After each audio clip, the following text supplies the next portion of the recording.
হাদি হত্যার মূল শুটার ভারতে গ্রেপ্তার, ছদ্মনামে বাঁচার চেষ্টা ফয়সালের। কিভাবে হলো এসটিএফ এর এই মেগা অপারেশন? রাজধানীর বুকে ঘটে যাওয়া এক চাঞ্চল্যকর হত্যাকাণ্ড।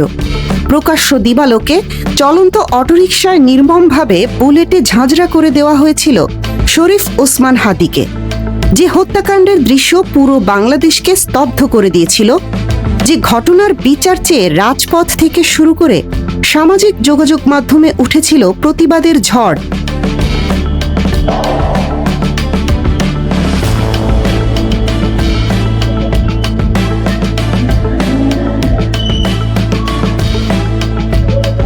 অবশেষে সেই রোমহর্ষক মামলার সবচেয়ে বড় ব্রেকিং নিউজটি চলে এসেছে। সিআইডির তদন্ত এবং চার্জশিটে যাদের নাম হাদি হত্যার মূল শুটার বা সরাসরি এক্সিকিউশনার হিসেবে উঠে এসেছিল, সেই মোস্ট ওয়ান্টেড দুই কিলার ফয়সাল করিম মাসুদ এবং আলমগীর এখন খাঁচায় বন্দী। তবে বাংলাদেশে নয়, তাদের জালে ফেলেছে প্রতিবেশী দেশ ভারতের স্পেশাল টাস্ক ফোর্স বা এসটিএফ। কিভাবে ময়মনসিংহের হালুয়াঘাট সীমান্ত গলে ভারতে পালিয়েছিল এই দুর্ধর্ষ কিলাররা? সেখানে রাহুল ছদ্মনাম ধারণ করে কিভাবে তারা দিনের পর দিন ভারতীয় গোয়েন্দাদের চোখে ধুলো দেওয়ার চেষ্টা করছিল, আর শেষ পর্যন্ত বনগাঁ সীমান্তে এসে কিভাবে তারা ধরা পড়ল এসটিএফ এর পাতা নিখুঁত ফাঁদে? আসুন আজ আমরা উন্মোচন করি দুই দেশের সীমানা পেরিয়ে চলা এক শ্বাসরুদ্ধকর ইঁদুর বেড়াল খেলার আদ্যোপান্ত। শরীফ ওসমান হাদিকে হত্যার ঠিক পরপরই যেন হাওয়ায় মিলিয়ে যায় মূল দুই শুটার ফয়সাল এবং আলমগীর। বাংলাদেশের আইন শৃঙ্খলা রক্ষাকারী বাহিনী যখন তাদের হন্যে হয়ে খুঁজছে, তারা তখন তৈরি করছে দেশ ছাড়ার এক নিখুঁত ব্লুপ্রিন্ট। শুরু থেকেই এই চাঞ্চল্যকর ঘটনার গভীরে অনুসন্ধান চালাচ্ছিল যমুনা টেলিভিশন। তাদের এক্সক্লুসিভ অনুসন্ধানে প্রথম বেরিয়ে আসে এক চাঞ্চল্যকর তথ্য।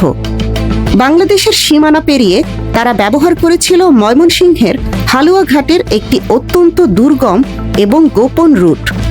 রাতের আধারে চোরা কারবারিদের সহায়তায় অবৈধভাবে বর্ডার ক্রস করে তারা পাড়ি জমায় ভারতে। তাদের লক্ষ্য ছিল একটাই, পরিচয় গোপন করে ভারতের কোনো এক নিভৃত কোণে গা ঢাকা দেওয়া, যাতে আইনের লম্বা হাত কোনো দিনই তাদের কলার পর্যন্ত পৌঁছাতে না পারে। কিন্তু অপরাধীরা যত চতুরী হোক না কেন, তারা কোথাও না কোথাও তাদের পায়ের ছাপ ঠিকই রেখে যায়। কলকাতা পুলিশের স্পেশাল টাস্ক ফোর্স বা এসটিএফ এর কাছে গোপন সূত্রে একটি হাই ভোল্টেজ ইন্টেলিজেন্স বা গোয়েন্দা তথ্য পৌঁছায়।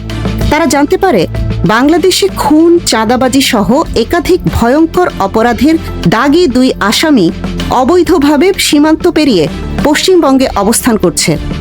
শুরু হয় এসটিএফ এর এক শ্বাসরুদ্ধকর ট্র্যাকিং অপারেশন। ফয়সাল এবং আলমগীরও কম ধুরন্ধর ছিল না। এসটিএফ এর ট্র্যাকিং এর বিষয়টি হয়তো তারা কিছুটা আঁচ করতে পেরেছিল, তাই বাঁচার জন্য তারা নিজেদের নাম পরিচয় সম্পূর্ণ বদলে ফেলে। দুর্ধর্ষ শুটার ফয়সাল করিম মাসুদ ভারতে নিজের নতুন নাম রাখে রাহুল। আলমগীরও ব্যবহার করতে শুরু করে একটি ছদ্মনাম। কলকাতা পুলিশের প্রেস রিলিজ থেকে জানা যায়, এসটিএফ দীর্ঘদিন ধরে তাদের ছায়ার মতো অনুসরণ করছিল। বেশ কয়েকবার তারা এসটিএফ এর জাল কেটে বেরিয়ে যাওয়ারও উপক্রম করেছিল, কিন্তু শেষ রক্ষা হয়নি। এসটিএফ জানতে পারে এই দুই কিলার সুযোগ বুঝে আবারও বাংলাদেশে ফেরার চেষ্টা করছে।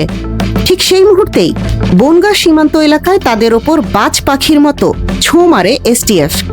কোনো বৈধ ভিসা বা পাসপোর্ট ছাড়াই অবৈধ অনুপ্রবেশকারী হিসেবে হাতকড়া পড়ে হাদি হত্যার এই দুই মূল কারিগরের হাতে। গ্রেপ্তারের পর শুরু হয় আইনি প্রক্রিয়া। যমুনা টেলিভিশনের কলকাতা প্রতিনিধি সুকান্ত চট্টোপাধ্যায়ের দেওয়া এক্সক্লুসিভ তথ্য অনুযায়ী আসামিদের গ্রেপ্তারের দিনটি ছিল রবিবার, অর্থাৎ ছুটির দিন। কিন্তু অপরাধীদের এক মুহূর্ত ছাড় দিতে রাজি ছিল না পুলিশ। ছুটির দিন হওয়ায় অসম্পূর্ণ কোর্টে বা ভারপ্রাপ্ত বিচারপতির এজলাসে তোলা হয় ফয়সাল এবং আলমগীরকে। এসটিএফ এর পক্ষ থেকে জোরালো আবেদন জানানো হয় আসামিদের হেফাজতে নেওয়ার। আদালত পরিস্থিতির গুরুত্ব অনুধাবন করে এই দুই আসামিকে 14 দিনের পুলিশি রিমান্ডের নির্দেশ দেন। এখানে একটি অত্যন্ত গুরুত্বপূর্ণ আইনি বিষয় লক্ষণীয়। কলকাতা পুলিশ খুব ভালোভাবে জানে যে এরা শরীফ ওসমান হাদি হত্যার মূল শুটার, কিন্তু যেহেতু বাংলাদেশ সরকারের পক্ষ থেকে বন্দি প্রত্যর্পণের কোনো আনুষ্ঠানিক বা ফরমাল আবেদন তখনও পৌঁছায়নি, তাই পুলিশ আপাতত তাদের বিরুদ্ধে ফরেনার্স অ্যাক্ট বা অবৈধ অনুপ্রবেশের ধারায় মামলা দায়ের করেছে। অর্থাৎ আপাতত তারা ভারতের মাটিতে অবৈধভাবে প্রবেশের দায়ে রিমান্ডের ঘানি টানছে। ফয়সাল এবং আলমগীর ধরা তো পড়ল, কিন্তু তাদের কি এত সহজেই বাংলাদেশে ফিরিয়ে আনা সম্ভব? রাজনৈতিক ও আইন বিশ্লেষকরা বলছেন আসল আইনি লড়াইটা শুরু হবে এবার। কলকাতা পুলিশ ইতিমধ্যেই বাংলাদেশ সরকারের পররাষ্ট্র দপ্তরের সাথে উচ্চ পর্যায়ে যোগাযোগ শুরু করেছে। আসামিদের ফিঙ্গারপ্রিন্ট, ছবি এবং পরিচয় মিলিয়ে দেখার বা ভেরিফিকেশনের কাজ চলছে পুরো দমে। এই পরিচয় নিশ্চিত হওয়ার পরই বাংলাদেশ সরকারকে বন্দি প্রত্যর্পণ চুক্তির আওতায় ভারতের কাছে তাদের আনুষ্ঠানিকভাবে হস্তান্তরের আবেদন করতে হবে। যেহেতু আসামিরা ফরেনার্স অ্যাক্টে ভারতে অপরাধ করেছে, তাই আইনি প্রক্রিয়ার কিছু দীর্ঘসূত্রিতা থাকতে পারে। কিন্তু দুই দেশের গোয়েন্দা সমন্বয়ের যে চিত্র আমরা দেখতে পাচ্ছি, তাতে ধারণা করা হচ্ছে খুব দ্রুতই এই দুই শুটারকে বাংলাদেশের মাটিতে এনে বিচারের মুখোমুখি দাঁড় করানো সম্ভব হবে। হাদি হত্যাকাণ্ডের বিচার প্রক্রিয়ায় এই গ্রেপ্তার একটি বিশাল মাইলফলক।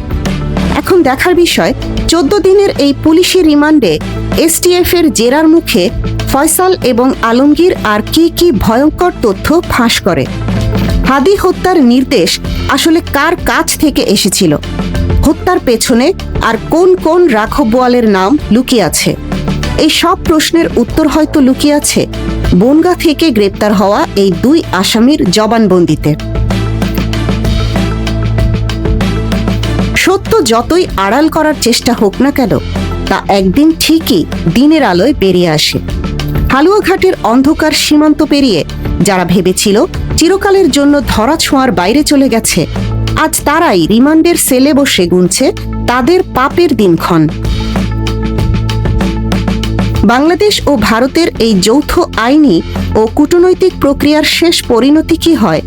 কবে এই খুনিরা দেশের মাটিতে ফিরে বিচারের মুখোমুখি দাঁড়ায় এবং তাদের জবানবন্দিতে আর কোন চাঞ্চল্যকর তথ্য বেরিয়ে আসে, তা জানতে অপেক্ষা করতে হবে আরও কিছুটা সময়। অপরাধ জগতের এই চাঞ্চল্যকর খবরের আপডেট, দুই দেশের আইনি প্রক্রিয়ার বিশ্লেষণ এবং সত্যের নির্ভীক অনুসন্ধানের প্রতিটি খবর সবার আগে পেতে চোখ রাখুন আমাদের চ্যানেলে। এতক্ষণ দেখছিলেন ইকো অফ বাংলাদেশ। প্রতিদিনের এমন নিউজ আপডেট পেতে সাবস্ক্রাইব করুন আমাদের চ্যানেল, সেই সাথে অন করে রাখুন বেল আইকন।